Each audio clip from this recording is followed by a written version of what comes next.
Ernakulam Palluruthy saint റിത്താസ് public സ്കൂളിൽ ഹിജാബ് ഇട്ടുവന്ന വിദ്യാർത്ഥിനിയെ പുറത്താക്കിയ സംഭവം ദേശീയ തലത്തിൽ ചർച്ചയാക്കി ബിജെപി. സ്കൂളിന് തെറ്റുപറ്റിയെന്ന വിദ്യാഭ്യാസ മന്ത്രി വി ശിവൻകുട്ടിയുടെ പ്രസ്താവന ചർച്ചയാക്കി ഉയർത്തുകയാണ് ലക്ഷ്യം.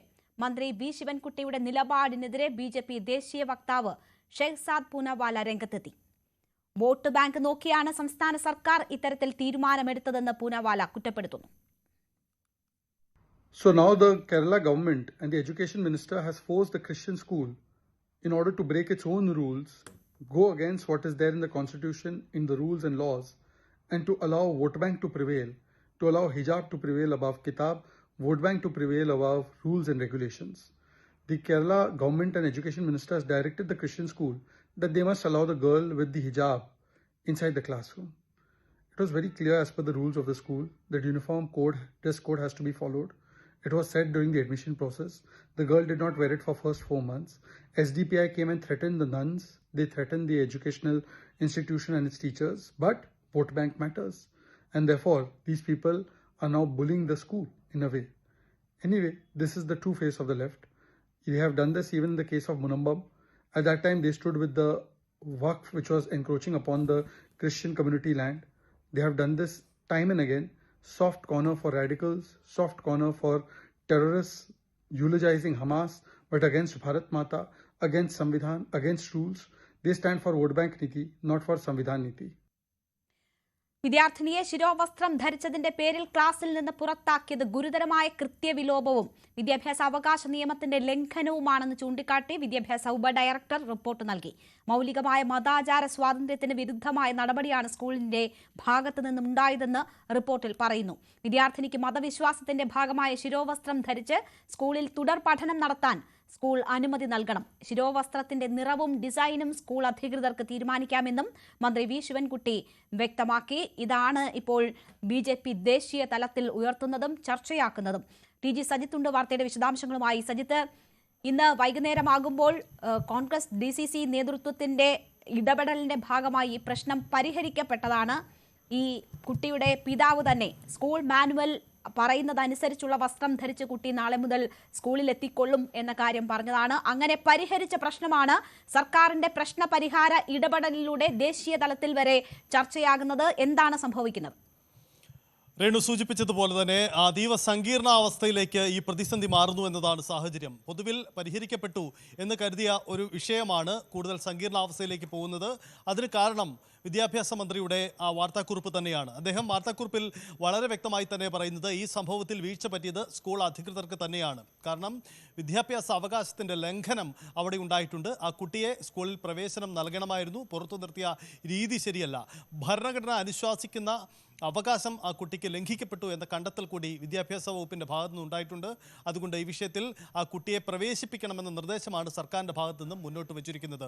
ഇത് സ്വാഭാവികമായും ഈ വിഷയത്തിൽ നിലവിൽ പരിഹരിക്കപ്പെട്ടിരുന്നു എന്ന് കരുതിയിരുന്ന സാഹചര്യങ്ങൾക്ക് നേർവിരുദ്ധമാണ്. അതായത് സ്കൂൾ മാനേജ്മെൻറ്റ് നിലപാടുകൾ അംഗീകരിച്ചുകൊണ്ട് ആ കുട്ടിയെ സ്കൂളിൽ പ്രവേശിപ്പിക്കും എന്ന നിലപാടാണ് പൊതുവിൽ ആ കുട്ടിയുടെ രക്ഷിതാക്കളടക്കം നേരത്തെ സ്വീകരിക്കുകയും അവർ പരസ്യമായി നിലപാടെടുക്കുകയും ചെയ്തത്. പക്ഷേ സർക്കാർ ഇത്തരമൊരു നിലപാടെടുത്തോടുകൂടി ഇതിൻ്റെ സാഹചര്യം മാറുകയാണ്. നേരത്തെ നമ്മൾ കേട്ടത് BJP വക്താവിൻ്റെ വാക്കുകളാണ്. അദ്ദേഹം അടക്കം സൂചിപ്പിക്കുന്നത് വളരെ രൂക്ഷമായ പരാമർശങ്ങളാണ്. കാരണം ഇവിടെ ഫണ്ടമെൻ്റലിസ്റ്റുകൾക്ക് വേണ്ടി, വർഗീയവാദികൾക്ക് വേണ്ടി സർക്കാർ വഴങ്ങിക്കൊടുത്തിരിക്കുന്നു എന്ന വാദമാണ് ഉന്നയിക്കുന്നത്. മുമ്പ് മുനമ്പത്തെ ക്രിസ്തീയ സമുദായത്തിൻ്റെ ഭൂമി മുസ്ലിം വിഭാഗത്തിന് വിട്ടുകൊടുക്കാൻ വേണ്ടി സർക്കാർ നടത്തിയതുപോലെ ഇവിടെയും ഇത്തരം വർഗീയവാദികൾക്ക് വേണ്ടി, SDP അടക്കമുള്ള വർഗീയ ശക്തികൾക്ക് വേണ്ടി സർക്കാർ അവരെ കൂട്ടുപിടിക്കുന്ന നീക്കം നടത്തി എന്ന വലിയ ആരോപണമാണ് ഉന്നയിക്കുന്നത്. ദേശീയ തലത്തിൽ BJP ഇത് ഏറ്റെടുത്തു കഴിഞ്ഞു.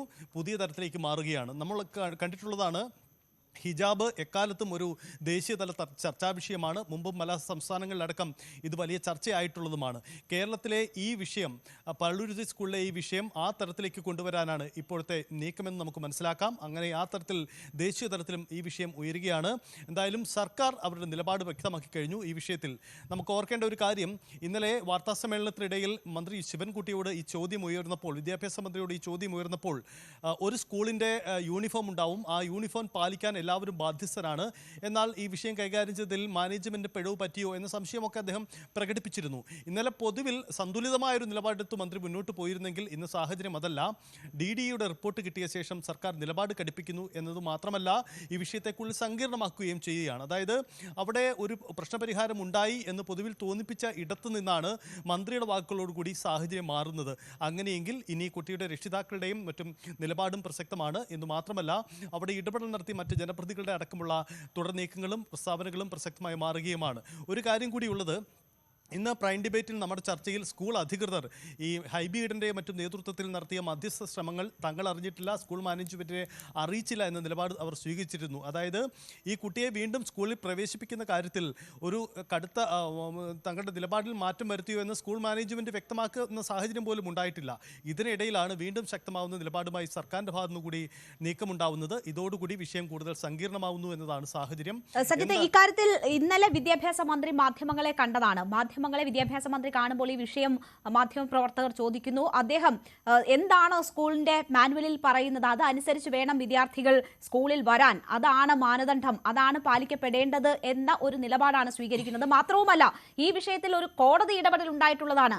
സ്കൂളിൽ വിദ്യാർത്ഥികൾ അവിടുത്തെ യൂണിഫോമാണ് ധരിക്കേണ്ടതെന്ന് കോടതി പറയുകയും ഈ സ്കൂളിന് തുടർന്ന് കൊണ്ടുപോകാൻ പറ്റാത്ത തരത്തിലുള്ള ഭീഷണി നേരിടേണ്ടി വന്ന സാഹചര്യം എന്താണെന്ന് പരിശോധിക്കണം, അവിടെ സുരക്ഷ ഉറപ്പാക്കണം, സ്കൂൾ നാളെ തന്നെ തുറക്കണം എന്നതായിരുന്നു കോടതി നൽകിയിരുന്ന ഡയറക്ഷൻ. അത് അങ്ങനെ നിലനിൽക്കെ എങ്ങനെയാണ് വിദ്യാഭ്യാസ മന്ത്രി ഈ വിഷയത്തിൽ ഇങ്ങനെ ഒരു നിലപാടെടുക്കുക?